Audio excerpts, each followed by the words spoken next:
después, etcétera. Y bueno, dicho esto, ya sin más dilación vamos a empezar con el primer bloque del Departamento de Agronomía y tiene la palabra José Antonio Rodríguez Álvarez. Te voy a dar el vídeo.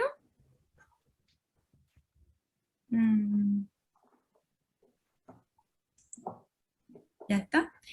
Y te voy a dar el control remoto para que pueda pasar la diapositiva.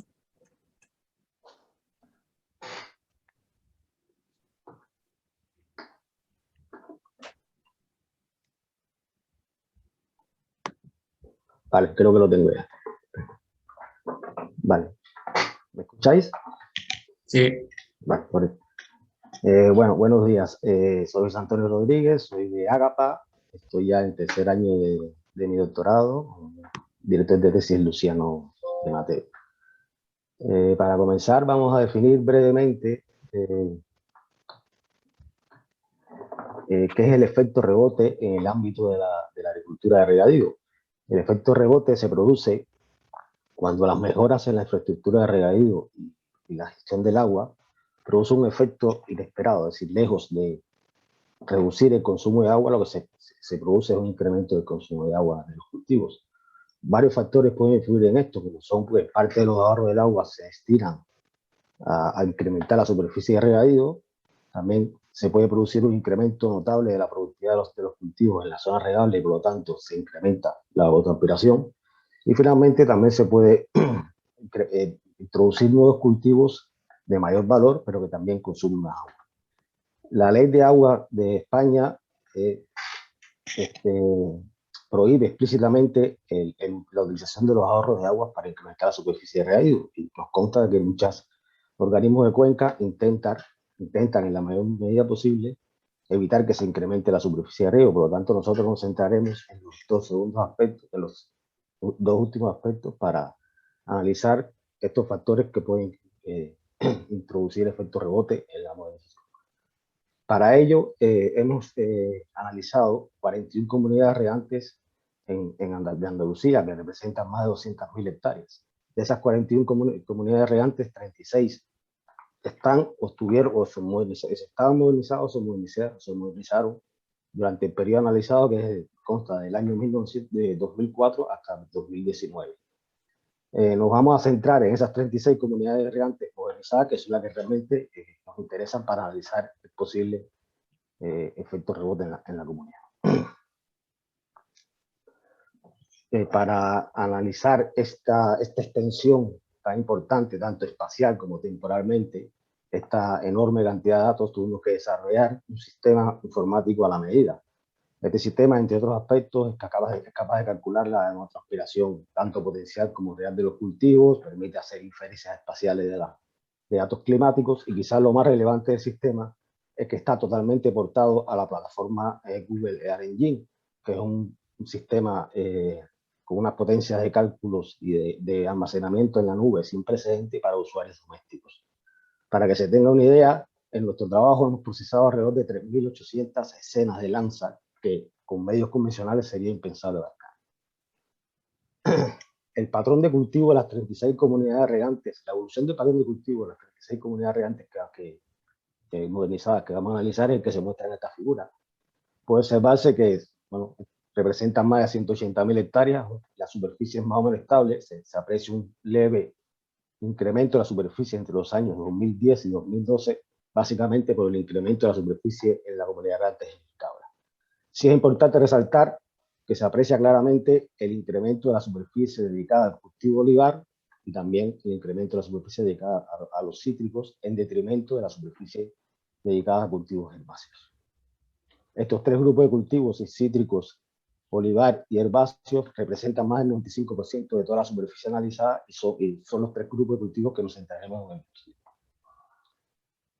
El primer resultado, digamos, relevante para afirmar de que no ha ocurrido efecto rebote en nuestras comunidades es el que se muestra en esta figura. Es decir, aquí se observa que pese a que la evapotranspiración de referencia, la calculada por Penman Montiel, que es la mostrada en las líneas verdes, y la precipitación efectiva durante el periodo analizado prácticamente muestra muy pocas variaciones, sí se aprecia un incremento bastante importante de la evapotranspiración no estresada de los cultivos. La evapotranspiración no estresada es la que, como su nombre indica, es la que se calcula teniendo en cuenta que el cultivo no sufre ni estrés hídrico ninguno a lo largo de su ciclo de crecimiento.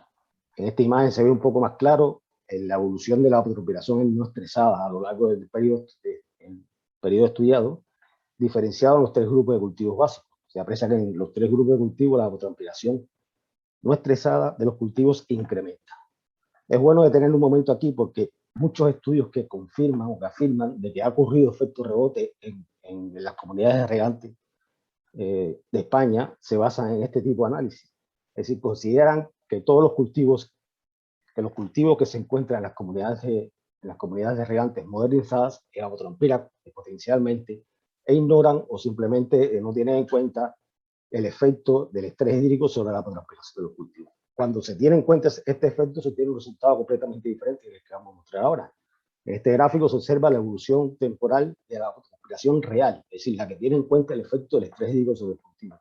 Y se aprecia que su tendencia es completamente decreciente, es decir, muy diferente a la tendencia de la evapotranspiración no estresada. En nuestro caso, en esta vemos la evolución de la evapotranspiración real desglosada por estos tres cultivos y la tendencia sigue siendo la misma. Así, para los tres grandes grupos de cultivos que hemos analizado, la evapotranspiración real es decreciente, a diferencia de la evapotranspiración potencial.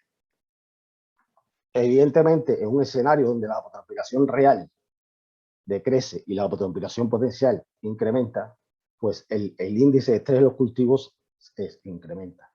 Y estos son los valores de estrés de este famoso indicador de Cross-Water Stress Index que se calcula según esta fórmula que hemos expresado aquí, y se observa que para los tres grupos de cultivos en la zona analizada hay un incremento importante del estrés de los cultivos.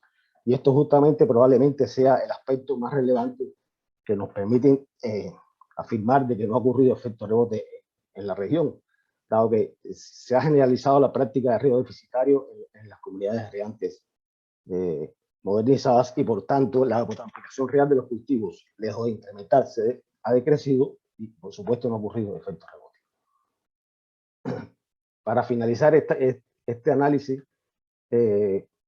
queremos introducir otro indicador que también nos permite reafirmar un poco lo que estamos diciendo hasta ahora, que se trata del suministro relativo de riego, que no es más que la relación entre el volumen de agua aplicada y el volumen de agua y las necesidades de riego de los cultivos. Este indicador, cuando es mayor que 1, expresa o indica de que se está aplicando más agua de la necesaria, y cuando es menor que 1 está indicando de que se está aplicando riego deficitario. Para ello hemos obtenido datos de volumen de agua aplicada en 17 comunidades de regantes. Los datos los hemos obtenido del sistema hidrológico de la cuenca del Guadalquivir. A modo de resumen, se muestra la evolución de este indicador en las 17 comunidades de regantes modernizadas que hemos analizado y solamente 2 comunidades de regantes no modernizadas. Puede apreciarse que el suministro relativo de riego decrece muy marcadamente como valor medio en las 17 comunidades de regantes y se obtienen valores más bien inferiores a 1, es decir, riego deficitario, sobre todo al final del periodo analizado, lo cual está muy en concordancia con la evolución del estrés índice de los cultivos que hemos observado anteriormente. Por otro lado, en las comunidades regantes no modernizadas, no se observa ese patrón, se observa un valor bastante estable en el indicador a lo largo del tiempo y con valores muy superiores a 1.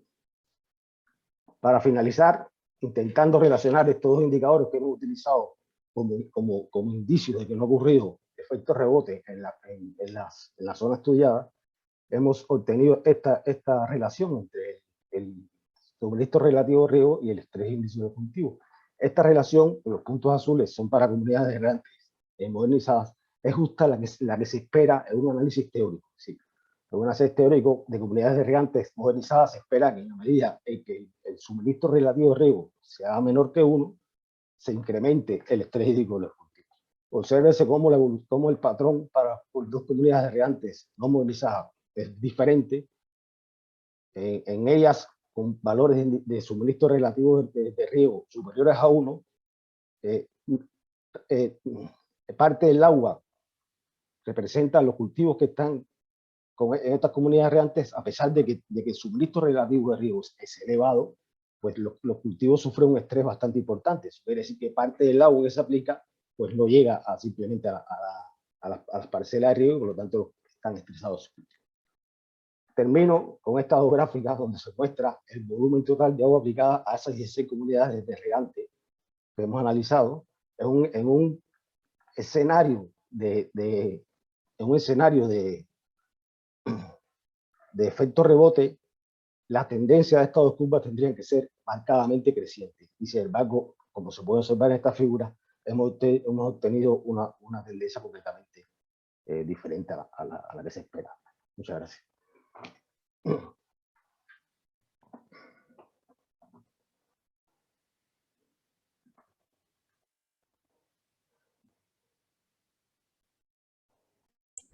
Ya.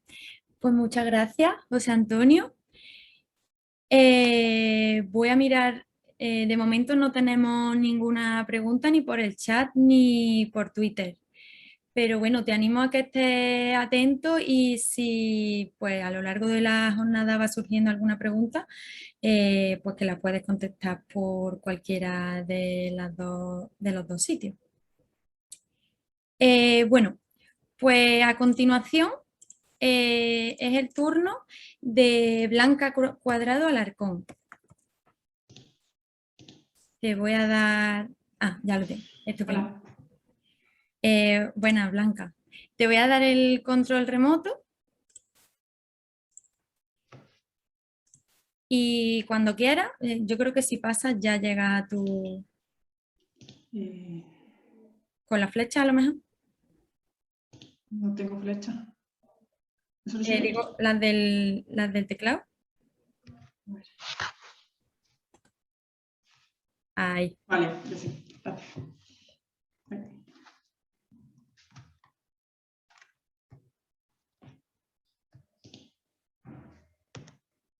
Ahora. ¿Me oí? Vale. Bueno, pues yo estoy haciendo la tesis doctoral. Mi tesis es modelos de dinámica de humedad en el suelo. Y empecé la tesis a tiempo parcial en la Universidad de Córdoba. Y hace poco que he empezado en el CSIC a trabajar en un proyecto de arroz. Entonces, mi tesis tiene dos casos de estudio. Uno de cubiertas verdes extensivas, que es un experimento que tenemos en la Universidad de Córdoba, y otro caso de estudio de la zona arrocera de Sevilla, que digamos la cubierta verde es a pequeña escala y la zona arrocera de Sevilla es a gran escala. Comienzo explicando un poco la parte de cubiertas verdes que tenemos en la Universidad de Córdoba. Para quien no lo sepa, la cubierta verde es cuando en la cubierta de un edificio se pone vegetación y un sustrato. Bueno, pues se simula lo que sería un suelo. Tiene otras capas de geotextiles y algunos plásticos. Los techos verdes se pueden clasificar en tres tipos según la profundidad de su sustrato. En mi caso estamos trabajando con techos verdes extensivos porque son los que se utilizan en rehabilitación de edificios, ya que la estructura no tiene que estar preparada especialmente para el peso de los sustratos más intensivos. Y tiene una profundidad de aproximadamente 15 centímetros. A los techos verdes se le atribuyen muchos beneficios, pero bueno, principalmente el comportamiento hidrológico que tienen, el que se ve aquí a la derecha, se diferencian de una cubierta tradicional en que retienen el agua, entonces hacen que el pico de hidrógrafo sea menor y además que esté retrasado, teniendo beneficios pues, de menor cantidad de agua en el sistema de drenaje. Estos son el experimento que tenemos en la Universidad de Córdoba, son 6 parcelas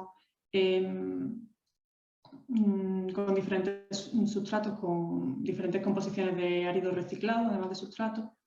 Y los tenemos sensorizados como aparece abajo a la izquierda, y cada una de las parcelas pues tiene 2 sensores de humedad. El primer trabajo que hice en la tesis es una caracterización de propiedades físicas de los sustratos, y esto lo llevamos a cabo por métodos inversos, estudiando varios periodos de desecación. Se basa en que bueno, la evaporación se puede dividir en 3 etapas, una etapa que está controlada por las condiciones atmosféricas, otra que es controlada por el medio poroso y otra que depende del vapor de agua.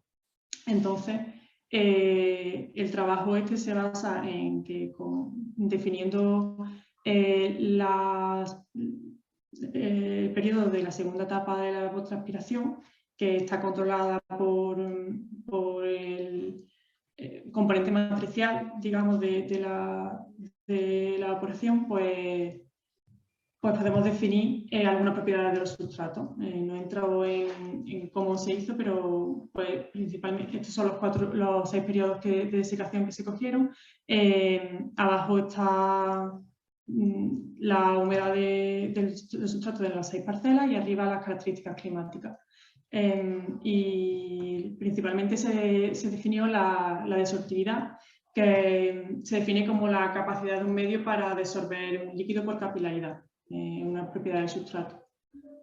Y bueno, pues finalmente concluimos pues, que las cubiertas verdes, a pesar de ser un sistema con muy poca profundidad, pues que se pueden describir con los mismos principios físicos que un suelo normal. Y en particular que las ecuaciones de flujo en condiciones de desecación, cuando el término principal es el gradiente de potencial, pues es el componente matricial y son válidas para la caracterización de la desorptividad. Y este es el primer trabajo. El segundo trabajo es un modelo de balance de humedad en los sustratos, también de los techos verdes, y se basa en digamos, un modelo de caja negra en el que hay entradas como la precipitación y el riego, y salidas que son la evapotranspiración y la percolación. Y bueno, pues de momento tenemos resultados como estos. Este es el resultado para una parcela. En azul está la evolución de la humedad simulada, y los otros dos son los dos sensores. Y a la derecha, la gráfica pequeña, se ve regular, pero en azul está las medidas de percolación acumulada del agua que va percolando de la parcela, y en negro es la simulada por el modelo, y en verde es la precipitación acumulada. Y bueno, pues esto mismo pues, lo tenemos para otras parcelas. Ese sería el segundo trabajo en el que estamos trabajando, y luego quería contaros un poco de la margen derecha de la zona arrocera de Sevilla, que sería el trabajo de humedad a gran escala, que he empezado a trabajar con Luciano Mateo hace como 3 meses. Y bueno, esta es la zona de estudio. Todo son unas 22.000 hectáreas. Hay 10 comunidades de regantes grandes y varias fincas particulares. Y en este caso de estudio hay una influencia importante de la salinidad de estuarios. Lo que se ve a la derecha es el río Guadalquivir, el final del río Guadalquivir. Entonces, aquí los cultivos pues, tienen mucha influencia de la salinidad. El modelo que se va a hacer aquí es de balance de humedad y de sal. Y dentro del propio sistema hay mucha reutilización de agua que rebombean de sus propios canales de drenaje. Primero se hizo una simplificación de las interconexiones de la zona. Las comunidades y las zonas regables serían los cuadraditos en verde. Y bueno, las interconexiones son las flechas que se ven y los canales. Y bueno, como he dicho un poco, el modelo también sería un modelo de caja negra en el que están las entradas, que son la precipitación y el riego, la salida de evapotranspiración, percolación y en este caso también el drenaje, la fracción de drenaje superficial, que en el arroz es muy importante. Y tenemos primeros resultados de un modelo en comunidades regantes, pero no están conectados con todo el sistema todavía, solamente lo que sería como el balance en la comunidad. Y abajo están los resultados del balance de agua y arriba con el eje invertido a la derecha son los resultados de salinidad. Y bueno, con curiosidad de si vamos pasando, esto está de agua arriba a agua abajo y se ve como la salinidad aumenta conforme vamos más agua abajo del estuario. Y bueno, eso es principalmente lo que quería contar.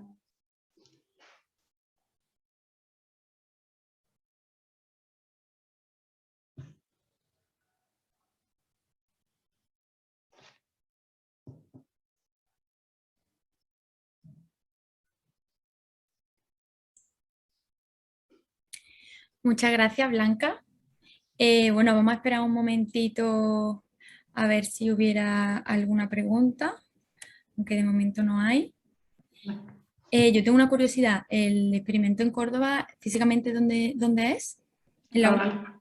Ah, en Sí. Rabanal, exactamente. Sí, en la colonia de San José, uno Ah, de los edificios. vale.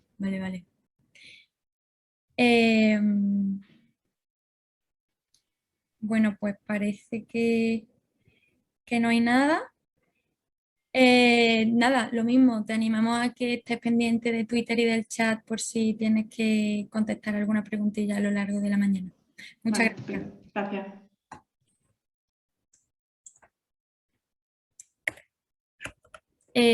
Bueno, pues la tercera ponente es María Francisca Ruz Ruiz,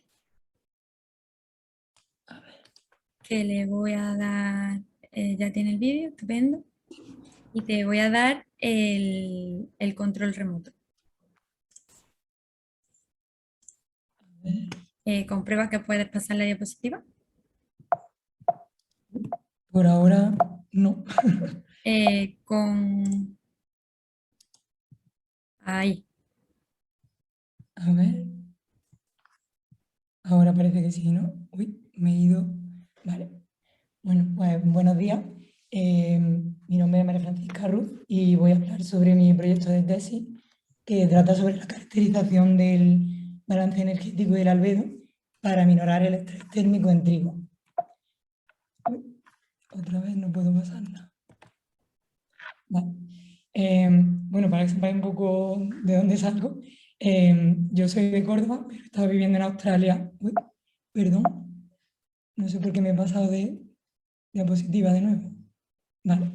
Eso, soy de Córdoba, pero he estado viviendo en Australia 5 años y medio y he estado haciendo allí mi doctorado en un pueblo que se llama Narrabri, que está en una zona muy agrícola de Australia, y estaba en un centro de investigación que pertenece a la Universidad de Sydney. Tengo un director allí y luego tengo un director en el IAS, que es José Antonio Jiménez Berni. Y ahora bueno, hemos tenido la oportunidad de venir a España y estoy aquí en la fase final de la tesis, que es la escritura. Bueno, para que tengáis un poco la idea de la importancia del trigo en Australia, pues destacar que ellos producen unos 30 millones de toneladas anuales, de los cuales se exporta alrededor del 80%, y precisamente esa cantidad tan grande de exportación le da bastante peso desde cara al comercio mundial del trigo. Y precisamente por eso surge la corporación, la GRDC, que le llaman, que se dedica a financiar muchos proyectos de investigación, financiando hasta 120 millones de euros anuales. Mi proyecto de tesis está financiado por esta corporación, por la GRDC, y es un proyecto nacional sobre el estrés térmico en trigo, como he dicho antes. Y bueno, para mi experimento se plantaron entre 20 y 30 variedades de alto rendimiento seleccionadas de un programa de mejora enfocado al estrés térmico en 3 localidades diferentes en Australia. Además, también se plantaron durante de los tiempos de siembra, un óptimo y dos retrasados, de forma que se ponían las plantas a altas temperaturas en distintos estadios de crecimiento. Y esto se hizo durante 3 años. Como ya sabréis mucho aquí, mejor que yo seguramente, existen estados fenológicos críticos donde un evento de mucho calor puede causar una bajada del rendimiento, sobre todo en floración o llenado de granos. Entonces, en mi tesis tratamos de entender los mecanismos de tolerancia al calor, estudiando la cubierta como un sistema, es decir, caracterizando su balance energético, monitorizando además el ambiente que la rodea y de forma que podamos entender la interacción genotipo-ambiente. Bueno, destaco que soy ingeniera industrial, entonces estoy intentando aprender durante todos estos años todo lo que puedo sobre agricultura y bueno, por eso mismo mi proyecto ha sido muy enfocado de cara a desarrollo y montaje de sensores y procesamiento de datos. Y bueno, como esta jornada va mucho sobre la comunicación y la ciencia, me gustaría enseñaros un pequeño vídeo que hice de 1 minuto para participar en una competición que se llama Visualiza tu tesis y que consiste precisamente en sintetizar tu proyecto para una audiencia amplia y de forma que puedas dar una idea así general.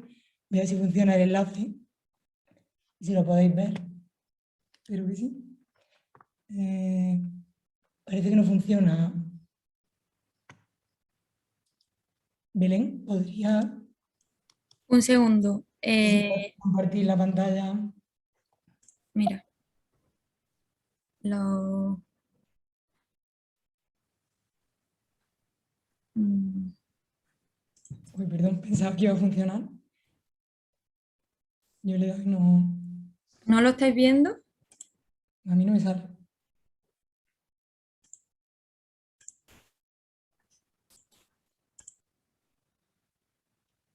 Ahora sí, ¿Ahora os sale? ahora sí lo veo. Vale. Te he quitado los mandos, María Francisca. Ahora Vale. te los vuelvo a dar, ¿vale? Cuando acabe el vídeo.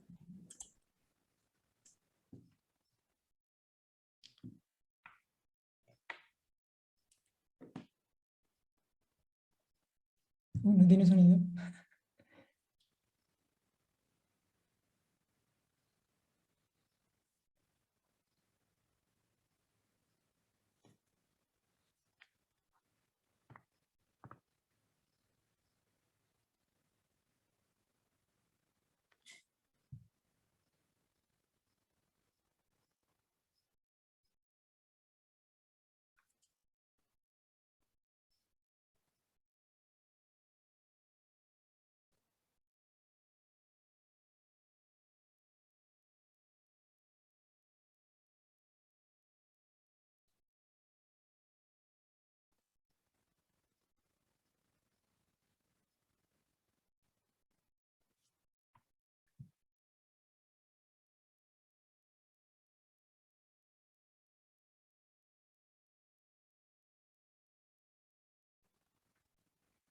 Vale.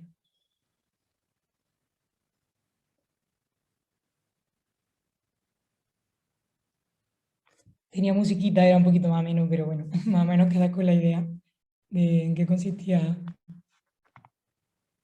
la competición. ¿Ya puedo manejar yo? Sí, ya lo tiene otra vez. Vale. Pues eso, como decía, tenía una musiquilla, hacía un poquito más ameno, pero bueno, espero que hayáis entendido la idea de en qué consiste el vídeo. A ver, no puedo pasar diapositiva. Ahora. Bueno, para entrar un poco más en detalle, como habéis visto en el vídeo, los objetivos de mi tesis consisten en estudiar el balance energético de la cubierta, también un estudio del albedo de cara a la tolerancia al calor y también el desarrollo de protocolos y el uso de sensores de cara a proyectos futuros. Aquí tenéis un esquema un poco de las medidas intensivas que se hicieron, sobre todo en algunos genotipos y sobre todo en Narrabri, que es donde yo me ubicaba. Y bueno, como podéis ver aquí, se midió la temperatura de la cubierta con la curva diurna y nocturna de la temperatura de la cubierta. También se midió el perfil de temperatura y humedad, todo de forma continua, También se hicieron algunas curvas diarias de recepción de luz. Se midió también con un radioespectrómetro la reflectancia de la cubierta. Además de estar monitorizando constantemente el ambiente, y también se hicieron evaluaciones de rasgos morfológicos como el contenido en cera, el ángulo de hoja, el enrollado de hoja, todo aquello que pensamos que podía afectar a la estructura de la cubierta y su capacidad reflectiva. Aquí veis una foto de mi experimento en un atardecer, con todos los sensores funcionando. Y aquí, bueno, una foto de los sensores que estuve montando con la ayuda de Bernie, que son con plaquitas de Python y demás. Fue muy divertido hacerlo. Y por decir un poco los resultados más significativos, se vio que la cantidad de cera era significativo solo mirar la parte reversa de la hoja, y que además todos los genotipos estuvieron correlacionados en todos los ambientes. De manera que podemos decir que todos los genotipos tienen un comportamiento similar en todos los tiempos de siembra y en todas las localidades y años. Además, ahora justo Bernie y yo estamos trabajando en esta parte del trabajo, que es comparar las medidas del albedo con dos aparatos diferentes, como es un albedómetro y el radioespectrómetro, y se está viendo que hay cierta relación que tenemos que estudiar más a fondo entre esas medidas.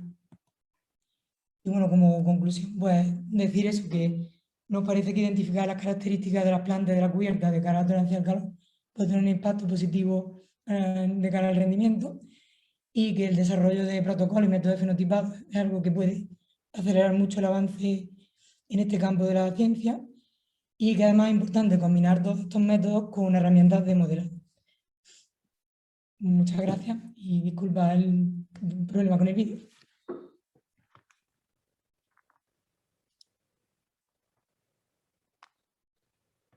Estoy viendo una pregunta de Villalobos. ¿Qué diferencia entre temperatura de espiga y hoja? La verdad que no es, solo hemos medido temperatura de la cubierta, pero hubiera sido muy interesante. De hecho, lo estuvimos barajando y al final no queríamos haber puesto algún sensor en la espiga y la hoja, pero al final no fue posible. Pero sí es algo que me interesa mucho.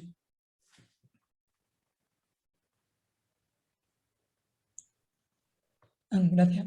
Muchas gracias, María Francisca. No sé si hay alguna pregunta más o por Twitter. Bueno, el vídeo es muy interesante. Si no se ha oído, si quieres podemos pasar el enlace por el chat por si alguien le quiere echar otro vistazo. Y muy interesante porque además es muy difícil meter toda la investigación en un minuto. O sea, un trabajo muy, que yo creo que es una de las partes más difíciles.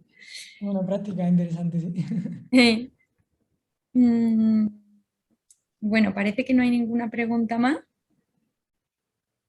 pero igual te animamos que sigas pendiente de Twitter y del chat. Gracias. Muchísimas gracias.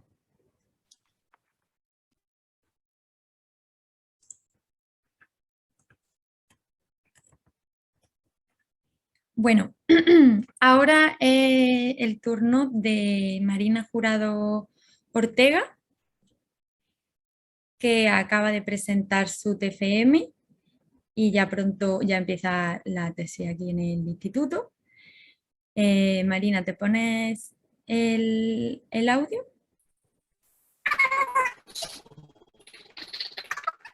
No se te escucha bien.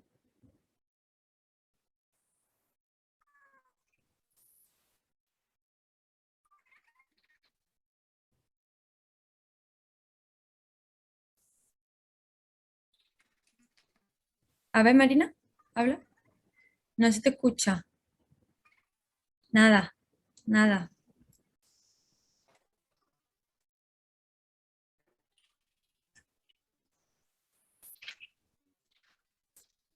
Ahora parece que se te está escuchando algo del traqueteo.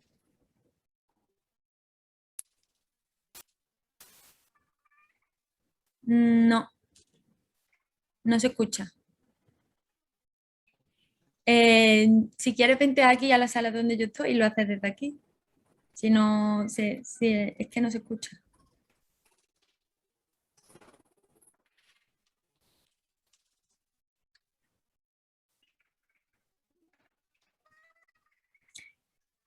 Bueno, aprovecho mientras tanto para animaros a que preguntéis por Twitter utilizando el hashtag o que compartáis ciertas publicaciones, que va a haber un sorteo y bueno, que os animo a que lo uséis, así como divulgamos un poquito el encuentro, lo ve gente de fuera, etcétera. Así que eso, os animamos.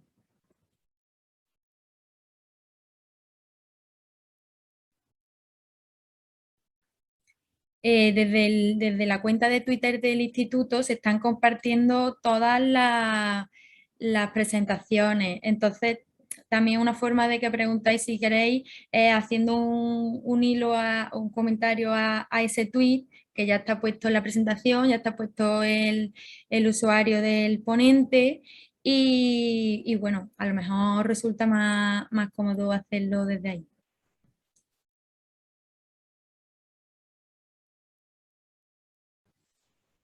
Hola, buenas. ¿Me escucháis ahora? Ahora, estupendo, Marina. He cambiado el ordenador. Muy bien, pues te doy el control remoto, Ujú. ¿vale? Eh,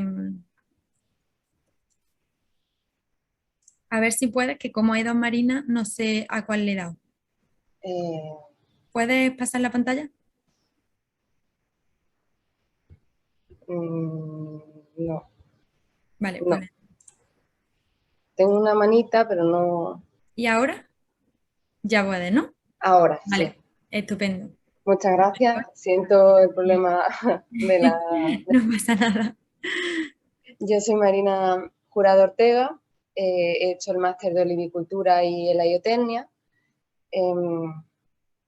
Dentro del máster de olivicultura y helayotecnia, mi TFM versa sobre la modelización de cubiertas vegetales en el olivar, pero antes de hablaros de las cubiertas vegetales en el olivar, me gustaría deciros la gran importancia que tiene el olivar en España, ya que si en el mundo se producen 3 millones de toneladas de aceite, 2 millones se producen en Europa y de ese el 60% se produce en España. Hay 2.700.000 hectáreas de olivar, o sea, es el 16% de la superficie agraria. Solamente el cultivo de cereales en grano tiene más hectáreas, con 6 millones de hectáreas. ¿No? Esto da lugar a una gran casuística en distintos tipos de paisajes, ¿no? Destaca el tradicional, que tiene menos de 150 olivos y grandes pendientes, y es un cultivo que es marginal. Después está el extensivo, que tiene menos de 180 olivos, menos pendientes. El intensivo ya tiende a ser de un pie, entre 180 y 325 olivos, y el superintensivo, de 1.500 a 3.000 olivos. A la vez que hay distintas densidades, se dan distintos tipos de manejo, ¿no? El laboreo, tendríamos una imagen, el laboreo con suelo desnudo, que tendríamos otra imagen, el resultado cuando se pone mucho herbicida en el suelo, y después suelos cubiertos, ¿no? Inertes o con restos vegetales. Tenemos dos imágenes de restos vegetales. El principal problema que tiene el olivar es que con ciertos tipos de manejo las pérdidas de suelo son bestiales, pueden ser hasta de 70 toneladas de pérdidas de suelo por año y hectárea. Eso lleva a la necesidad de ayudar al agricultor con una herramienta de manejo, ¿no? Por eso el equipo en el que yo estoy haciendo el TFM, no puedo pasar el diapositiva, ha creado Olivecam, ¿vale? Olivecam es un programa informático de algoritmos matemáticos que captura el comportamiento del cultivo del olivo en respuesta a condiciones ambientales y de manejo del cultivo. En la gráfica que aquí vemos, que ha pasado 2 veces, en esta gráfica, la anterior,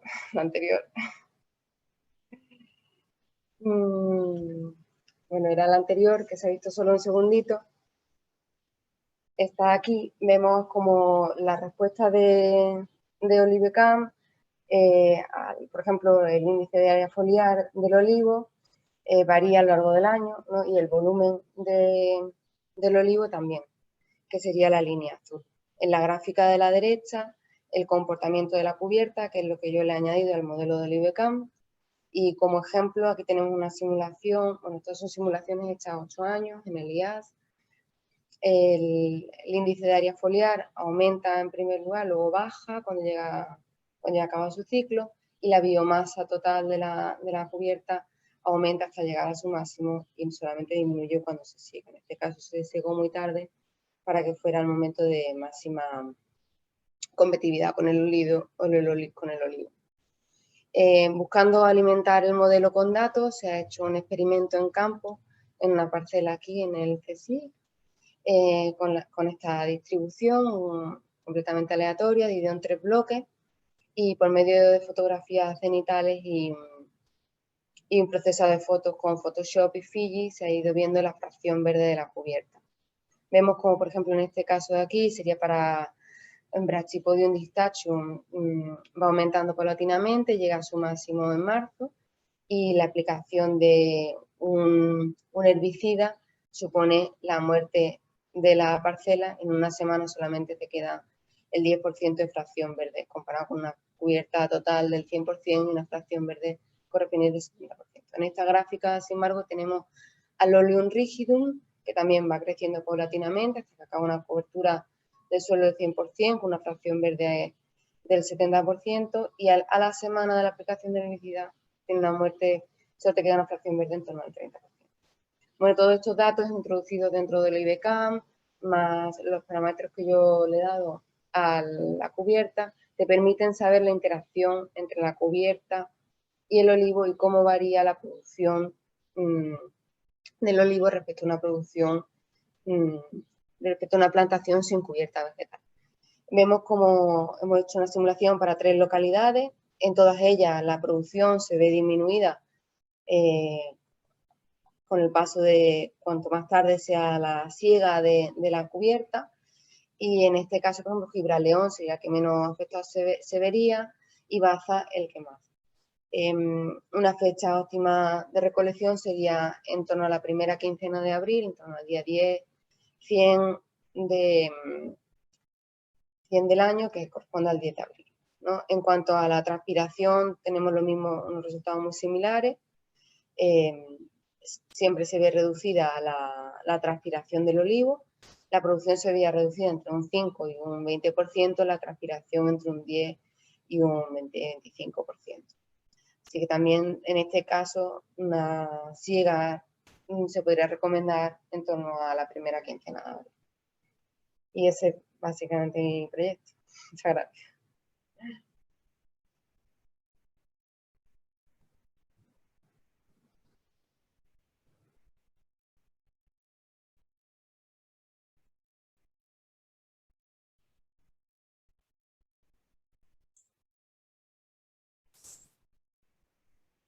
Muchas gracias, Marina. Muy interesante tu TFM. Ahora mismo parece que no hay ninguna pregunta en el chat. Bueno, han dejado por el chat un enlace donde se va a poder ver el vídeo posteriori, por si alguien lo necesita o lo quiere compartir. Y por Twitter parece que tampoco tenemos ninguna pregunta. Así que igual, te animo a que estés atenta a ambas redes y por si tienes que contestar a lo largo de la mañana. Muchas gracias, Marina. Muy bien, gracias a vosotros.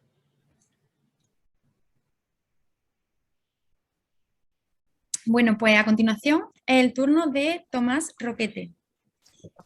También ¿Se me escucha? Sí, estupendamente. Y una pregunta, ¿cómo cambio los slides, las diapositivas? Te doy un segundo el control remoto. Mira a ver si puedes ya.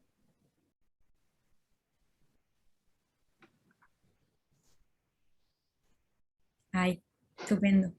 ¿Ha cambiado? ¿Sí? ¿A ti no? No. Espera. Ahora sí que me cambió. Vale. Ok, Vale. creo que hay como un pequeño retraso. Estupendo. Bueno, gracias, Belén. Yo me presento para quien no me conoce. Mi nombre es Tomás Roquete Terreiro. Yo soy un ingeniero agrónomo, actualmente haciendo una tesis doctoral en el Departamento de Agronomía del Instituto, Mi tesis es dirigida por el profesor Elías Ferreres y por el doctor José Alfonso Gómez. Y el título de mi presentación es El agua se mueve y el trigo también. Y voy a intentar explicar cómo y de qué forma. Esta foto, yo no sé si estás viendo exactamente el mismo slide que yo, pero yo ahora mismo veo una foto con, bueno, veo 4 fotos de la siembra. Estas 4 fotos, ¿estás viendo la misma foto que yo? Sí, Tomás. Vale, gracias. Estas 4 fotos representan una típica parcela de cereal en la campiña de Córdoba. Hablamos de parcelas con topografías variantes, con orientaciones de pendiente distintas, con gradientes de elevación, compuestas mayoritariamente por suelos arcillosos, con cerca de 50% de arcilla, arcillas expansivas, compuestas por montmorillonites, suelos con profundidades en torno a 1,30 m, 1,5 m. Y son parcelas sembradas anualmente donde sabemos que el agua se mueve lateralmente. Porque una fracción del agua que nos llega por la lluvia no se infiltra o incluso una vez infiltrada se pierde lateralmente o se drena lateralmente o se redistribuye, digamos, dentro de la parcela. Voy a intentar cambiar de slide. ¿Ha cambiado?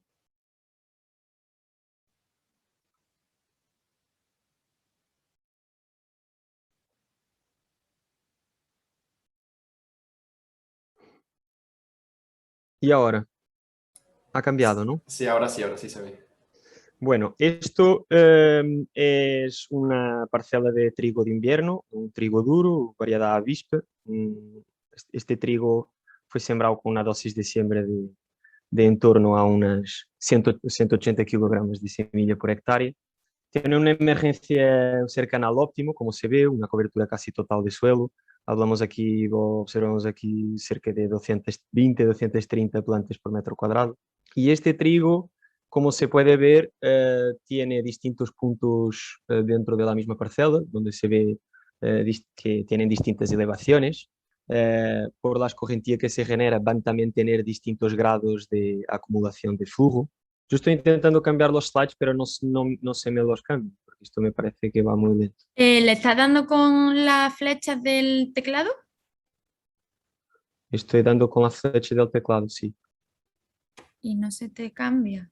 Un segundo, ¿eh? Es que esto tenía como una animación, entonces va a ser más difícil.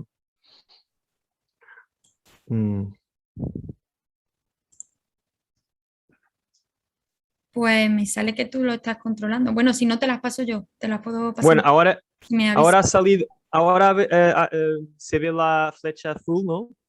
Sí, exactamente. Bueno, esta flecha azul básicamente lo que representa es una orientación de flujo en esta parcela. O sea, sabemos que el punto A es un punto con elevación superior y con un índice de acumulación de flujo inferior. El punto B sería un punto intermedio y el punto C sería ya un punto con una acumulación de flujo cercana al total, porque este índice de acumulación de flujo es un índice normalizado. O sea, se expresa en valores entre 0 y 1, siendo que 1 es la acumulación total de todo el flujo de la parcela y con la elevación más baja. Ahora le da otra vez a la flecha, a ver si esto cambia. Creo que cambió, ¿no? Se ven 3 fotos ahora. Sabemos que el agua se mueve en estas parcelas, sin embargo, los impactos, digamos, en el rendimiento o en el crecimiento del cultivo no son tan evidentes o no son tan directamente observables. Principalmente durante los 2 estados más iniciales del cultivo. Aquí enseño 3 fotos, una foto del 28 de enero, aquí este trigo va en el estado del aislamiento, se ve también que la parcela tiene una apariencia bastante homogénea, no se identifican en campo diferencias espaciales, tampoco con el uso de un dron o con el uso de una imagen satelital se captan diferencias cuantitativas a nivel de grado de cobertura de suelo.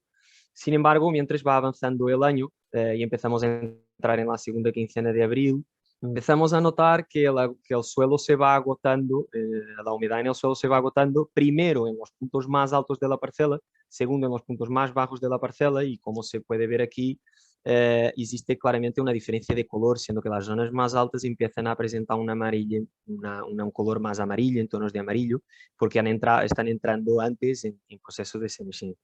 Sin embargo, la parte más baja de la parcela, todavía este trigo se encuentra en un estado de grano pastoso, todavía está fotoasimilando, todavía está retranslocando nutrientes al grano y todavía está, digamos, en su ciclo de reproductivo y de formación de rendimiento. Entonces, aquí ya podemos observar que existe, en función de la posición dentro de la parcela, diferencias en lo que va a ser la duración de este ciclo, lo que va a ser como resultado el potencial productivo de este trigo. Los agricultores saben que sus trigos varían en el espacio en términos de rendimiento. Esa variación espacial se observa en los rendimientos en el año. Por ejemplo, aquí os enseño unas fotos de unas escenas de un vídeo que he preparado y que está en YouTube. Luego os puedo compartir el enlace, donde se ve una cosechadora, en este caso una Fendt PLI, una máquina que cosecha y mientras va cosechando nos va mapeando el rendimiento en tiempo real. Y lo que se observa es una clara correlación entre dos parámetros y el rendimiento, siendo que esos dos parámetros tienen una evolución contraria, la elevación y el índice de acumulación de flujo. Aquí esta primera foto, no sé si ven en mi ratón, pero enseña una elevación baja y un índice de acumulación de flujo cercano al valor 1, o sea, cercano al valor máximo, y estamos con rendimientos en tiempo real de cerca de 5 toneladas y media, un poquito menos.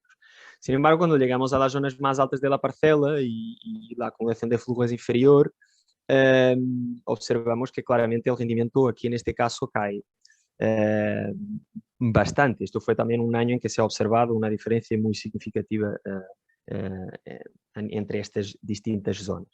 Pero los agricultores saben también que la variabilidad espacial que tienen sus rendimientos varían también de año para año. En el año 1, aquí como pueden ver en este esquema, una zona muy productiva puede en el año 2 ser una zona muy poco productiva.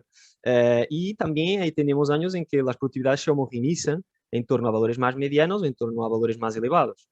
O sea, existe un movimiento de uno de los principales factores limitantes en estos sistemas, que es el agua, y existe también un movimiento del rendimiento, aquí no pretendo decir que el trigo se mueve como el agua, pero que su rendimiento no es estable, sino que es variante y que varía en el espacio y en el tiempo.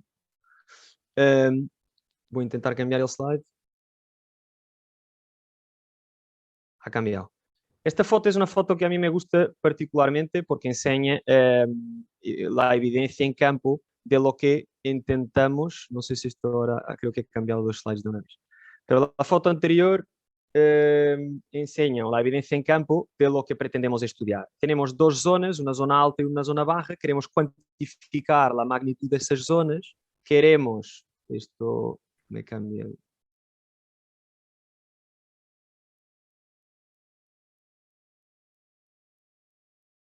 Ahora creo que se ve, ¿no? Ok, espero que... O sea, ven una parcela de trigo con dos zonas, una zona alta mayoritariamente amarillenta, una zona más baja en que el trigo todavía sigue llenando el grano. Nosotros lo que hemos intentado y lo que estamos intentando estudiar en mi tesis es, primero, cuantificar la magnitud y la frecuencia de los flujos laterales que se mueven desde la zona alta a la zona baja. O sea, el agua que una vez infiltrada en el perfil o antes de infiltrarse en el perfil escurre o se drena lateralmente subsuperficialmente de la zona alta para la zona baja. Cuantificar la magnitud de esos flujos. Después comprender con qué frecuencia ocurre. Y después comprender qué implicación neta o directa tienen las diferencias de rendimiento que se observan. Y esto porque me parece una cuestión importante, porque en una parcela con una área media de 50-60 hectáreas como las que tenemos de trigo en la Campina de Córdoba, en que un agricultor esté interesado, por ejemplo, en ajustar espacialmente la dosis de fertilizante, le interesa cuantificar distintos potenciales productivos dentro de la misma zona para llegar a distintas extracciones de nutrientes, y estos distintos potenciales productivos en un sistema de secano como este serían en función de esos movimientos de agua o de esas diferencias en la disponibilidad hídrica. He cambiado el slide, voy a esperar un poco, que muchas veces lo que hago es que pulso dos veces la misma tecla y esto salta dos slides. Ya ha Sí, cambiado. estamos viendo la Lo que, tuya. lo que hemos hecho fue en 2 años distintos, en 2 cuencas distintas, pero separadas, pero con características comparables, hemos instalado sondas de neutrones en distintos puntos de la parcela, con base en un análisis espacial. Essas sondas de capacitância, perdão, em distintos pontos da parcela. Essas sondas de capacitância nos monitorizam a evolução do conteúdo de umidade no suelo a cada 30 minutos entre 0 e 1 metro de profundidade, a cada 10 centímetros, e foram calibradas com recurso a medições com sondas de neutrones e com muestras gravimétricas de suelo. Com base nesses dados espacialmente distribuídos da evolução no tempo, ao largo de uma campanha, del contenido de humedad en el suelo, lo que hemos intentado fue, por medio de un cálculo de balance hídrico, aislar 2 parámetros, digamos, del balance, uno que sería la entrada lateral superficial, lo que aquí indico como run-on, y otro que sería la entrada lateral subsuperficial, lo que aquí indico como subsurface lateral inflow. Y los dos agregados como, digamos, un flujo conjunto que integraría los 2 tipos de flujos, que sería LIF, lateral inflow.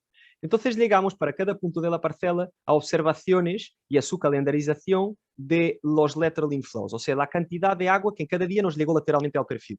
Esses dados, que foram dados experimentales de 2 años, de una cuenca y de otra, fueron utilizados como nuestro set de datos para preparar un modelo de base empírica, en este caso basado en una red neuronal, en que lo que se ha hecho fue un cálculo de optimización de parámetros, en que se llegó a una solución óptima de una red neuronal construida con base en 6 parámetros de entrada. Serían ellos la escorrentía generada cuenca arriba, la escorrentía generada en el mismo punto, el índice de acumulación de flujo en ese mismo punto, el grado de cobertura de suelo medido en ese mismo punto, la conductividad hidráulica de saturación en ese mismo punto optimizada con un modelo hidrológico, en este caso el modelo Hidros, y la precipitación acumulada medida con el pluviómetro que tenemos instalado en nuestras parcelas. Utilizamos un año para testar, para entrenar o calibrar este modelo y otro año para testar o validar este modelo.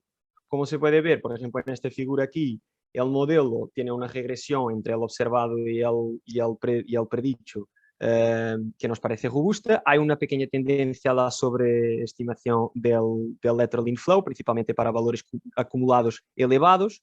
Hemos trabajado con valores acumulados para evitar problemas en la correlación causados por diferencias entre la calendarización de esos flujos, y cuando trabajamos con valores acumulados las cosas se vuelven más correlacionables, digamos. Y luego, con base en ese modelo de machine learning, lo que hemos fue producido una calendarización de flujos de entrada lateral para nuestras parcelas para una serie temporal de 30 años, teniendo en cuenta datos climáticos. Esa calendarización de los flujos de entrada lateral para cada punto de la parcela fue utilizado para calibrar, para parametrizar un modelo, en este caso de simulación de cultivos, el modelo Aquacrop, que es un modelo que nos simula el rendimiento en respuesta al agua transpirada. Y lo que hemos hecho fue intentar buscar o intentar cuantificar cuál sería la diferencia al incluir dentro de nuestras simulaciones el flujo lateral y al excluir el flujo lateral. Y esa diferencia, siendo que todos los demás parámetros estaban controlados, sería la contribución neta del flujo lateral a cada zona de la parcela. Aquí os enseño una figura que tiene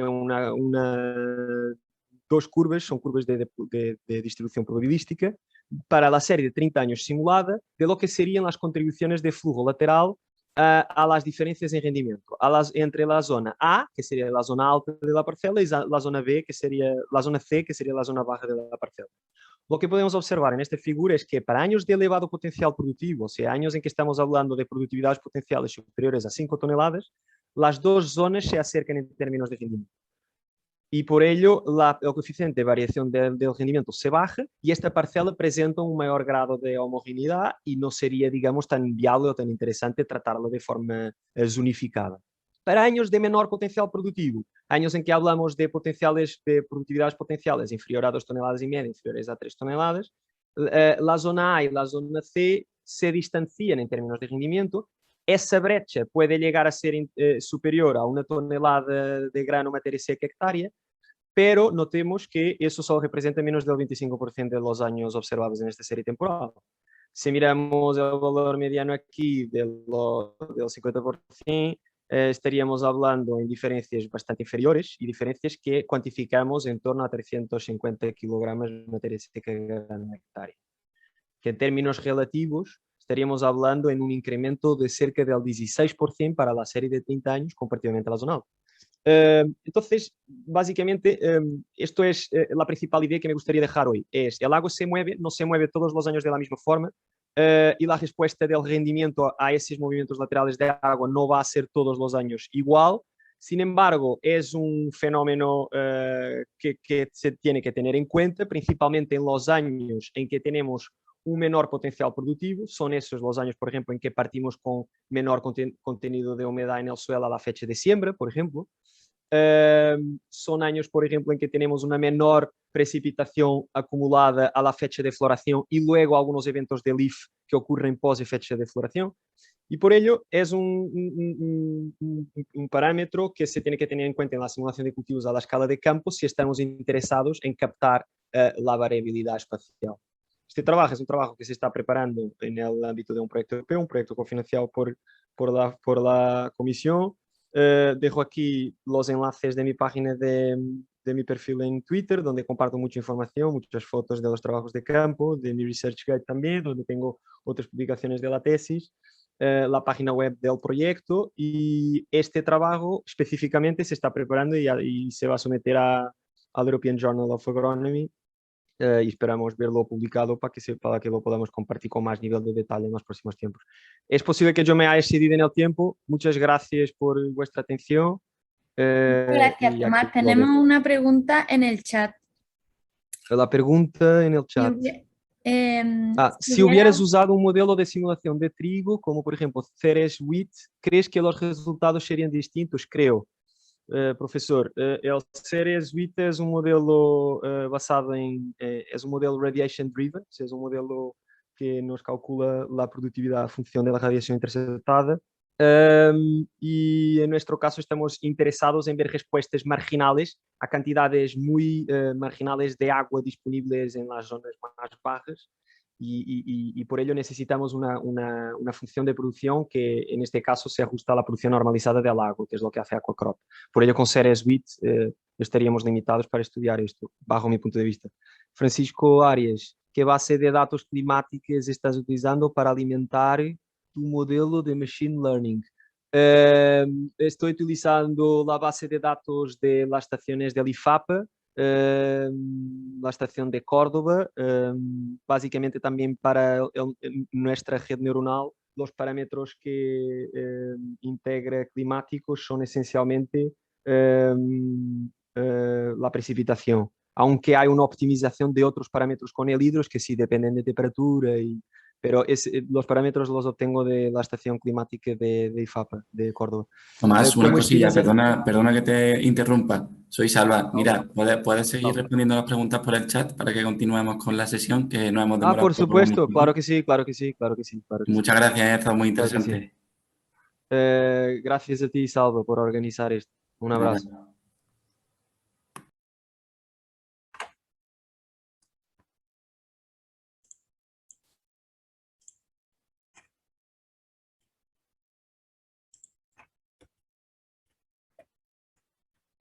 Bueno, hola Elena, ya veo que estás ahí preparada. Sí, ¿me escucháis? Sí, se te escucha perfectamente.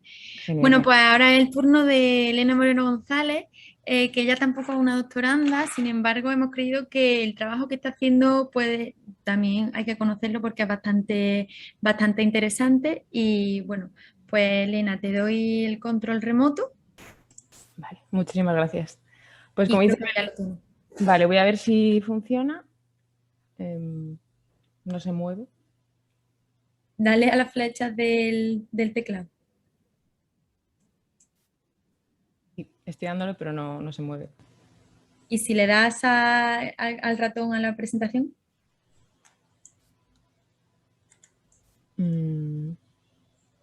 Vale, parece que ya se está moviendo. No sé si soy yo o eres tú. Pero bueno, voy a comenzar. Bueno, encantada, soy Elena Moreno, soy ingeniera y como dice Belén, yo no estoy haciendo el doctorado aquí, pero estoy en un proyecto de investigación y cooperación. Voy a ver si se mueve. A A ver. Vale. El proyecto se llama FAIR Sahel. Es un proyecto que intenta mezclar la investigación y la cooperación. No sé si sabéis dónde está el Sahel, es la zona sur del Sáhara. Y la idea de este proyecto es promover una intensificación agroecológica. ¿Esto qué quiere decir? Quiere decir intentar identificar cuáles son las prácticas más sostenibles y fomentarlo de alguna manera a nivel político y a nivel también institucional y de prácticas de los propios agricultores. Este proyecto se engloba dentro de un programa europeo que se llama DESIRA y que lo que fomenta y lo que intenta y los objetivos que tiene son la innovación en la agricultura, implementar políticas de desarrollo y crear infraestructuras dentro de los centros de investigación para fomentar esta innovación, digamos. Entonces, este proyecto se focaliza en 3 países del Sahel, que es Senegal, Mali y Burkina Faso.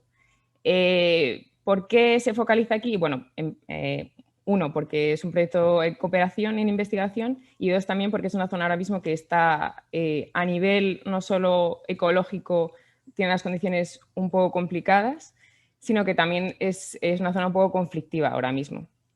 Entonces hay mucha inversión también de proyectos europeos y de dinero para fomentar sobre todo el desarrollo de los pequeños agricultores y crear riqueza, digamos.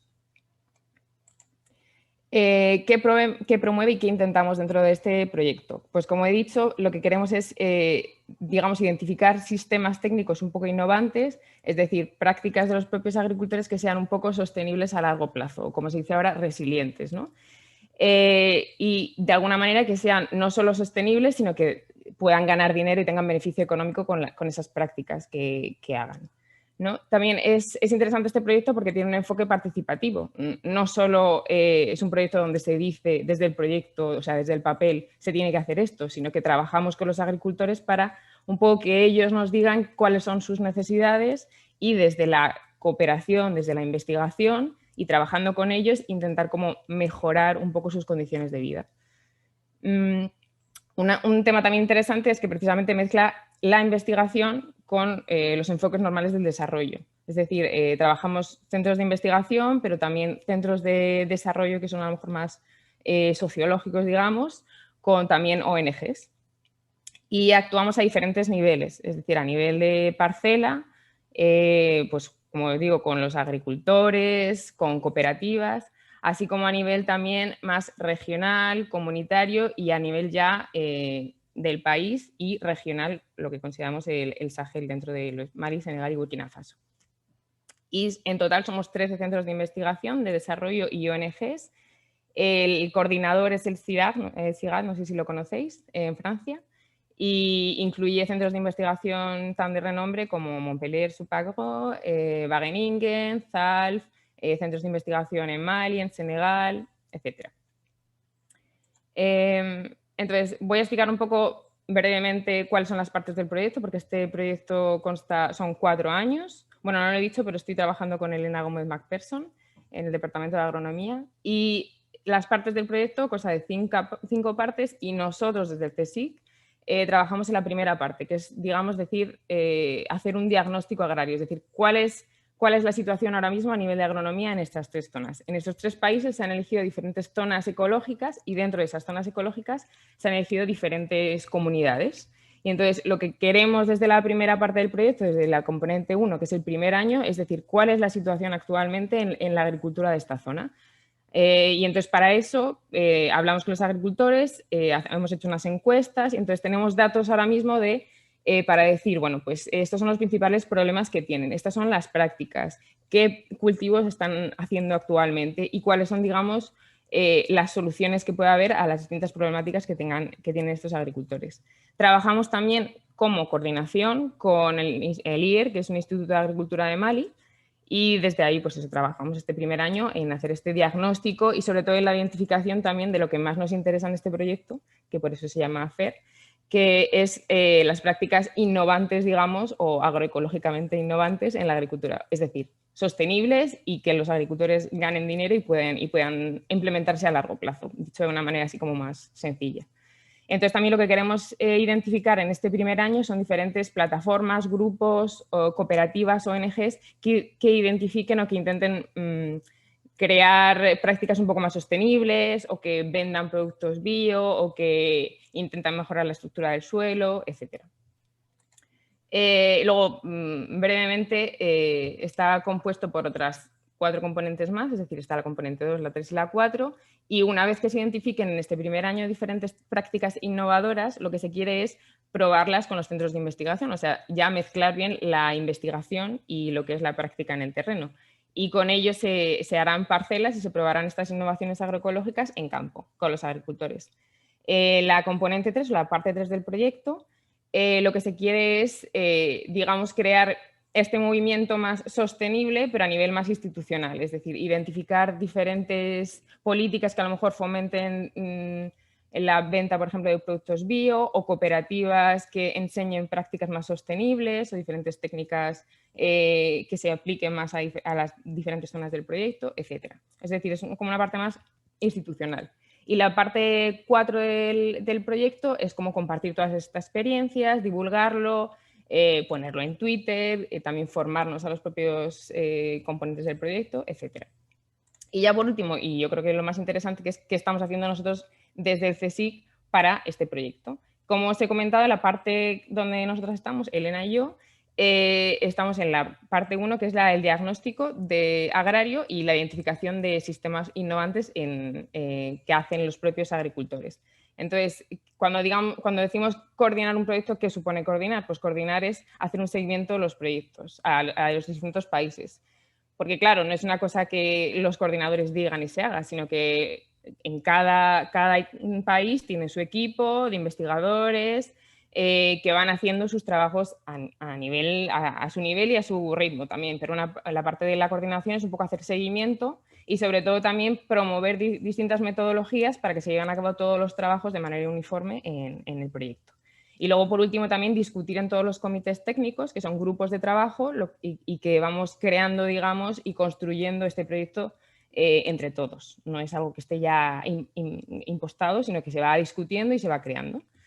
Y estas son diferentes partes, digamos, de nuestra primera componente, y lo que estamos haciendo y lo que hemos hecho hasta ahora ha sido encuestas a los agricultores. Hemos hecho unas encuestas muy largas porque queremos todos los datos de todas estas zonas a nivel agrícola, es decir, no podemos coger los datos estadísticos, pero lo que nos interesa es tener nosotros los propios datos para nuestros propios intereses en el proyecto. Hacemos para ello también, para conseguir todos estos datos y todas estas informaciones, para hacer este diagnóstico, talleres participativos, tanto para ver qué diferentes prácticas sostenibles hacen los propios agricultores, para ver también cuáles son los principales problemas, también talleres que validan precisamente toda esa información que ha salido de otros talleres, y por último también pues, la identificación de diferentes cooperativas, grupos, ONGs, instituciones que fomenten estas prácticas más sostenibles. Y lo último que estamos haciendo ahora mismo es precisamente, tenemos todos estos datos de todas estas encuestas de cada uno de los países, que son muchos datos, y entonces lo que queremos ahora es cruzar toda esa información entre los 3 países, que cada uno tiene un contexto muy diferente, y crear, digamos, una base común, una base de datos comunes y unos indicadores que nos permiten como sacar a relucir lo más importante que queremos resaltar en el proyecto, que son los indicadores comunes. Y bueno, quería agradeceros el trabajo que estamos haciendo desde CSIC y muchas gracias a todos.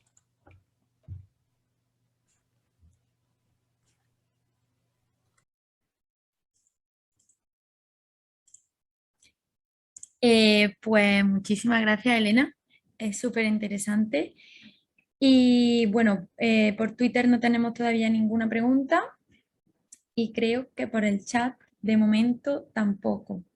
Bueno, muchas gracias, Tomás, por contestar las preguntas por el chat que te habían hecho. No hay nada. Bueno, pues igualmente te animo a que estés atenta, Elena, para contestar por si hubiera alguno. Bueno, y por último, para terminar con el bloque del Departamento de Agronomía, tenemos a David Moldero Romero, que nos va a presentar su ponencia. Te doy...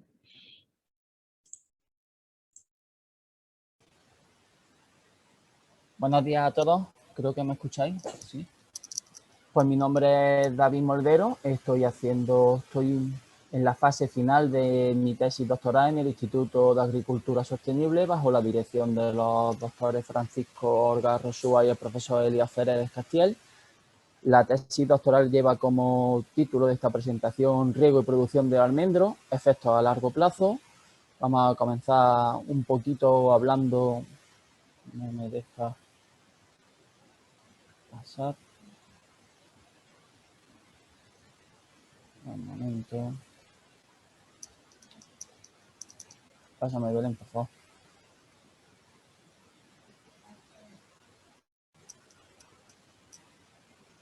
Vale, vamos a comenzar un poquito hablando con la situación del cultivo del almendro en España. España es el principal productor en superficie de almendro a nivel mundial, pero sin embargo solo tenemos el 7% de la producción, mientras que California, con menos superficie, tiene el 80% de la producción mundial. Eso se debe a que el almendro ha sido un cultivo principalmente de forma tradicional en España, relegado a zonas marginales, como podemos ver en la fotografía de la izquierda, con plantaciones en secano, muy podados, árboles pequeños, con unas capacidades productivas inferiores a los 500 kilos de pepita por hectárea. Siempre me referiré, aunque no lo digan las producciones, a pepitas, no almendra cáscara. El aumento de la demanda mundial y una crisis de la oferta debido a la sequía en California provocó que desde el año 2014-2015 un aumento muy importante de los precios que hizo interesante este cultivo en España e hizo que la superficie de almendro bajo regadío aumentara más de un 300% entre 2014 y 2020 y ahora mismo nos encontramos en torno a unas 140.000 hectáreas. Y entonces este tipo de nuevas plantaciones, siguiendo los cánones californianos, son las plantaciones como la de la derecha, donde la transición más importante, el factor más importante que determina este cambio de la fotografía de la izquierda hacia la derecha es el riego. La fotografía de la derecha ya son plantaciones con objetivos productivos superiores a 2.000 kilos por hectárea, al contrario de las otras plantaciones con menos de 500 kilos. Pero claro, este cambio en este sistema productivo, estas nuevas plantaciones, generó un gran reto agronómico con una necesidad de información muy importante. Si me deja pasar a la siguiente. Vale. Pues desde este grupo de investigación, la principal pregunta era ¿cuánto tenemos que regar este cultivo? Pues esto se abordó a través de 3 planes nacionales desde el año 2009, después 2012 y este último plan nacional de 2015 y una plantación de 5,5 hectáreas localizada en el IFAPA de Alameda del Obispo en colaboración con el IFAPA, una finca experimental realizada ex profeso para este tipo de investigación de almendro guara sobre patrón híbrido GF677, con un marco de plantación de 7 por 6 metros, con un manejo de una finca comercial para obtener grandes rendimientos. Los estudios que se han realizado hasta ahora han permitido conocer las necesidades hídricas en función del tamaño de copa y de las diferentes condiciones ambientales. Se ha hecho un estudio de la respuesta a riego deficitario, pero aún así siguen quedando grandes cuestiones por resolver, como si se mantiene en el tiempo esta respuesta a riego deficitario. Ese es el primer objetivo que vamos a hablar hoy. Pasamos de diapositiva y nos pasamos a lo que es la función de producción a largo plazo. Una función de producción es una expresión matemática que nos relaciona la producción que obtenemos con respecto a la cantidad de agua, ya sea de riego aplicado, de transpiración o de evapotranspiración. Manuel López publicó durante los datos la función de producción de 3 años, comprendida entre 2014 y 2016. Aquí podéis ver su publicación por si queréis echarle un vistazo.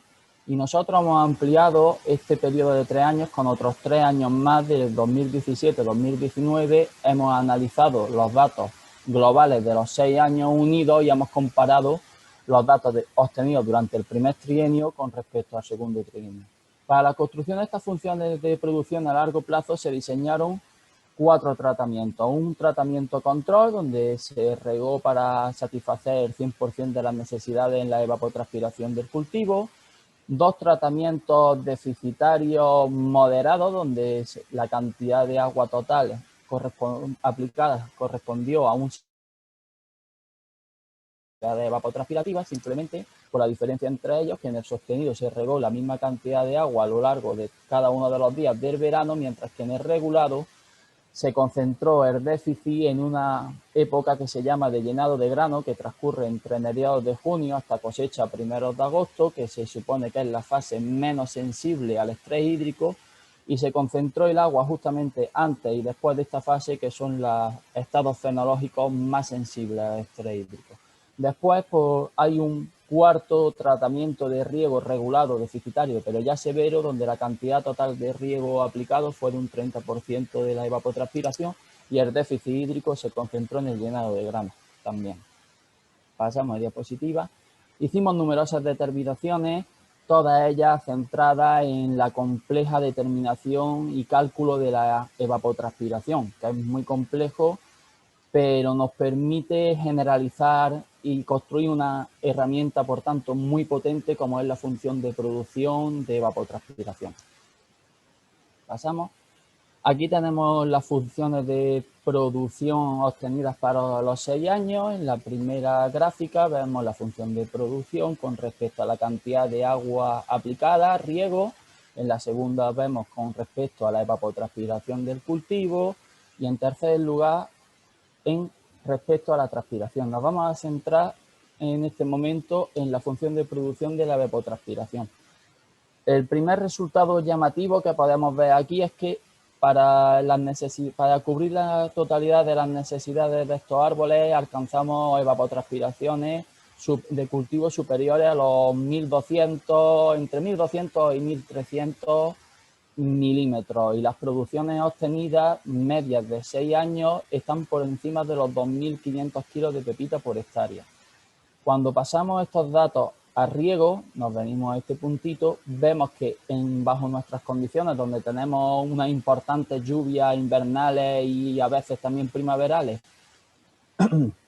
y un suelo de alta capacidad de retención de agua que nos suministra una cantidad bastante importante de agua que está almacenada a través de las lluvias, vemos que esta necesidad de en torno a 1.200 milímetros de transpiración se transforma entre 800 900 milímetros, lo que equivale entre 8.000 y 9.000 metros cúbicos, que son unas necesidades hídricas bastante elevadas y más para nuestra zona.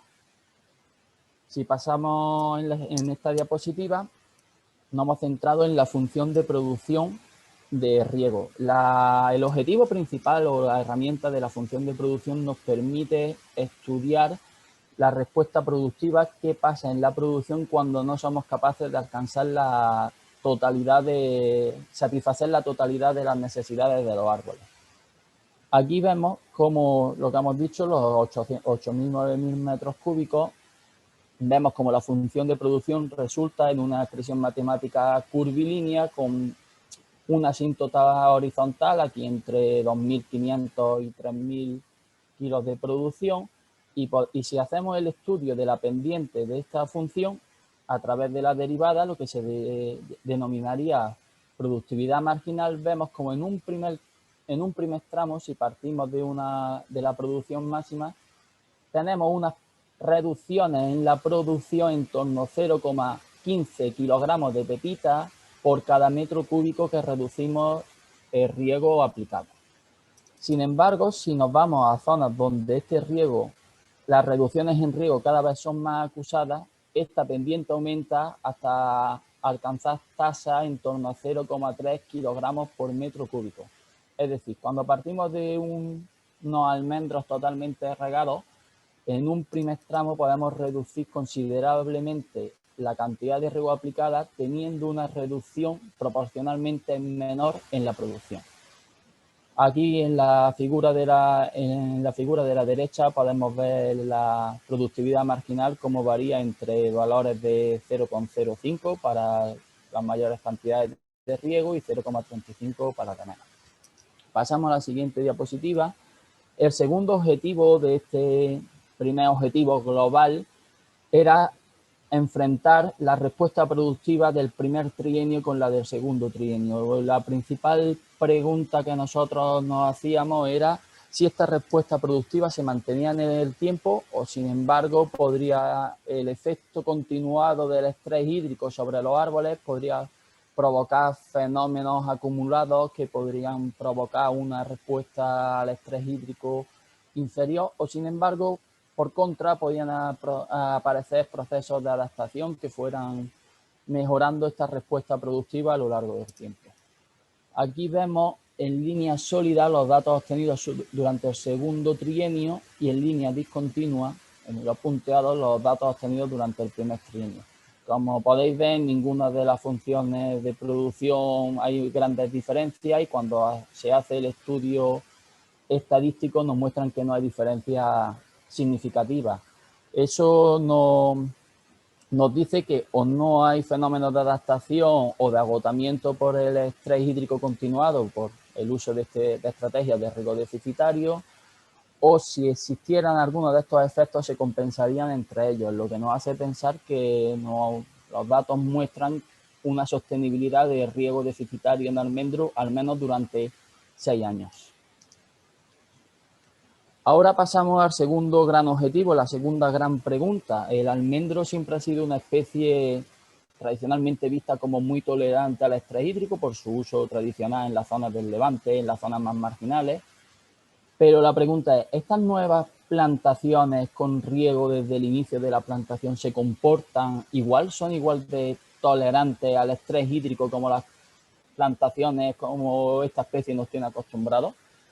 ¿Qué pasaría si en un año como aquí ya pasó en el año 1995 no hay suficiente agua de riego para agricultura, se tiene que priorizar para consumo humano? ¿Qué pasaría con este tipo de plantaciones? Estas son situaciones que ya se han dado en otras zonas mediterráneas como en California, como en Australia, pero todavía no nos han ocurrido a nosotros con este tipo de plantaciones. Y este año los agricultores están sufriendo unos recortes importantes en las cantidades de agua de riego, pero aún así no han llegado a ser totales. En la parte sur de la finca anteriormente descrita de 5,5 hectáreas, durante el año 2017 se realizaron 3 tratamientos. Un tratamiento control, donde se regó para cubrir el 100% de su evapotranspiración. Un tratamiento deficitario, donde se suministró el 25% de la evapotranspiración. Y un tratamiento secano durante no se regó. Eso fue lo que pasó durante 2017. Durante el año los posteriores años 2018 y 2019, en todos los tratamientos se restableció el riego normal para cubrir la totalidad de la evapotranspiración. Es muy importante recalcar que estos árboles desde su momento de plantación se regaron para cubrir sus necesidades totales. Bien, esto es un poquito más complejo. Empezamos por arriba a la izquierda, que es la gráfica de potencial hídrico de tallo medido a mediodía, nuestro indicador de estrés hídrico, la evolución a lo largo de toda la campaña del año 2017. Podemos ver cómo hay un tratamiento control que está aquí en torno menos 1 megapascal. Vamos a llamar todo lo que esté por encima de esta línea verde confort hídrico. Entre la línea verde y la línea amarilla horizontales vamos a decir que es un estrés hídrico ligero. A partir de entre la amarilla y la naranja un estrés hídrico moderado y entre la naranja y la roja un estrés hídrico severo. Vemos como el tratamiento del 25% alcanzó niveles severos y después posteriormente se fue regulando hasta alcanzar la campaña en torno a menos 2 megapascales. Sin embargo, el secano alcanzó muy rápidamente valores extremos hasta alcanzar menos 4 megapascales. Aquí gran parte de los árboles se defoliaron completamente, impidiendo la realización de más medidas. Por eso aparece la línea en discontinua, porque ya no están todos los individuos monitorizados disponibles para medir su hoja. Y esta idea nos vamos a desplazar a la derecha y vamos a ver algo más visual, qué fue lo que pasó. Para el 15 de junio los árboles tanto de tratamiento deficitario como secano estaban perfectamente. Ya para finales de agosto los tratamientos ya se observan grandes cambios en el deficitario, pero es que en el secano son dramáticos. Los árboles ya no tenían prácticamente hoja y cuando llegamos a octubre en el secano no tenían hoja. ¿Esto en qué se tradujo? En que 12 de los 13 árboles secanos murieron, generando una supervivencia de un 8% simplemente y una mortalidad de un 92%. Es una respuesta que no esperábamos para una especie de este tipo. Sin embargo, en el deficitario no se murió ningún árbol. Va muy rápido que he tenido warning. Venga, ¿cómo hubo los efectos en la cosecha? Durante el año del estrés hídrico, tanto los árboles deficitarios como de riego sufrieron una caída en su producción, principalmente debido a una disminución en el tamaño de la almendra debido al estrés hídrico durante el verano, y es muy importante recalcar que la cantidad de almendras que tenían todos los árboles era exactamente, no hubo diferencias significativas debido a que el tipo de fructificación del almendro venía determinado por el año anterior. También es muy importante que tanto en el deficitario como en el secano, aunque hubieran producido, tuvieron pérdida, disminución en la calidad a través de un defecto que se llama hull tag o borrego. Y es muy importante decir que aunque los árboles murieron en secano, llegaron a producir. Si hubiéramos parado el experimento en ese momento, hubiéramos obtenido unos datos que eran irreales. Por eso continuamos y vemos que ahora, estudiando los efectos de la cosecha a lo largo del tiempo, nos vamos al año 2018, no existen diferencias significativas entre el tratamiento deficitario y full irrigation, pero hay una caída en la producción totalmente dramática en el secano. Y si nos pasamos al año 2019, donde también estaba el riego, ya recordemos que se restableció el riego en 2018, esta caída en la producción sigue siendo significativa, es decir, 2 años después los árboles el único árbol que sobrevivió no fue capaz de recuperar su producción. Y esta caída de producción es básicamente debida al número de almendras por árbol, debido a la afectación importante de sus estructuras florales que tuvimos. Esta gráfica es un poquito más compleja, pero para no perder tiempo, lo que vemos es que la respuesta productiva media obtenida en estos 3 tratamientos, tanto en el tratamiento deficitario como en el tratamiento secano, no se corresponde con la respuesta productiva de la función de producción obtenida. Eso nos dice que es tan importante la cantidad de agua media aplicada a lo largo del tiempo que como su distribución, es decir, a misma cantidad de agua aplicada, si concentramos el estrés en un año y después recuperamos, puede ser más lesivo para la producción que si distribuimos el estrés de forma homogénea a lo largo de los años. Y eso nos hace pensar que quizás los agricultores, o desde el punto de vista de manejo a gran escala, se puede sacrificar una pequeña cantidad en el suministro si a cambio se puede aumentar una seguridad en ese suministro de la cantidad de riego. Y con esto hemos visto todo, las conclusiones generales ya las hemos visto, y muchas gracias. Y no he puesto aquí mi Twitter, @DavidMoldero, y de vez en cuando pongo cositas por ahí. Gracias a todos.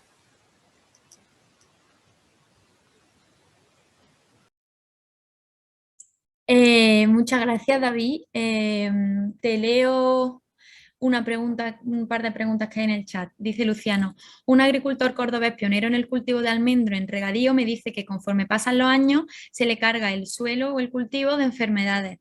¿Ha observado algo parecido? ¿Podría esto tener un efecto en la respuesta al riego a largo plazo? Entiendo que de enfermedades fúngicas, de enfermedades de suelo, nosotros no hemos llegado a ver a lo largo del tiempo, o no lo hemos estudiado. También es verdad que están apareciendo enfermedades de la madera y, por supuesto, yo creo que tendría efecto.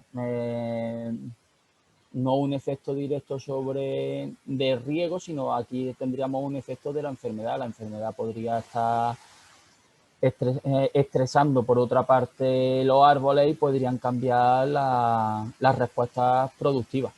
Y eso va a ser una cosa que puede ocurrir aquí perfectamente con el manejo, con los sistemas de no poda que estamos teniendo.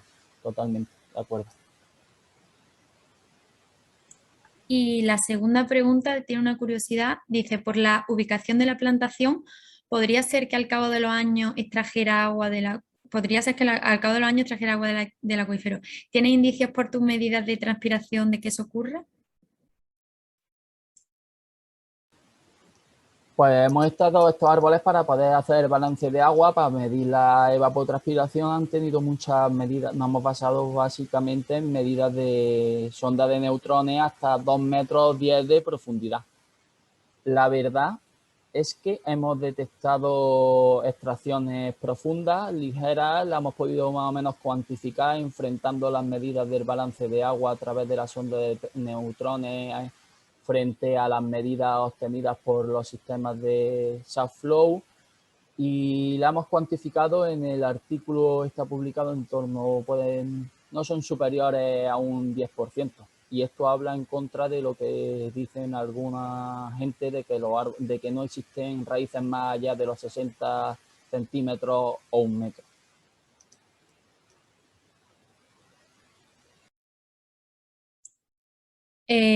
Pues muchas gracias, David. Bueno, ya no tenemos ninguna pregunta más ni en el chat ni en Twitter, creo. Así que antes de terminar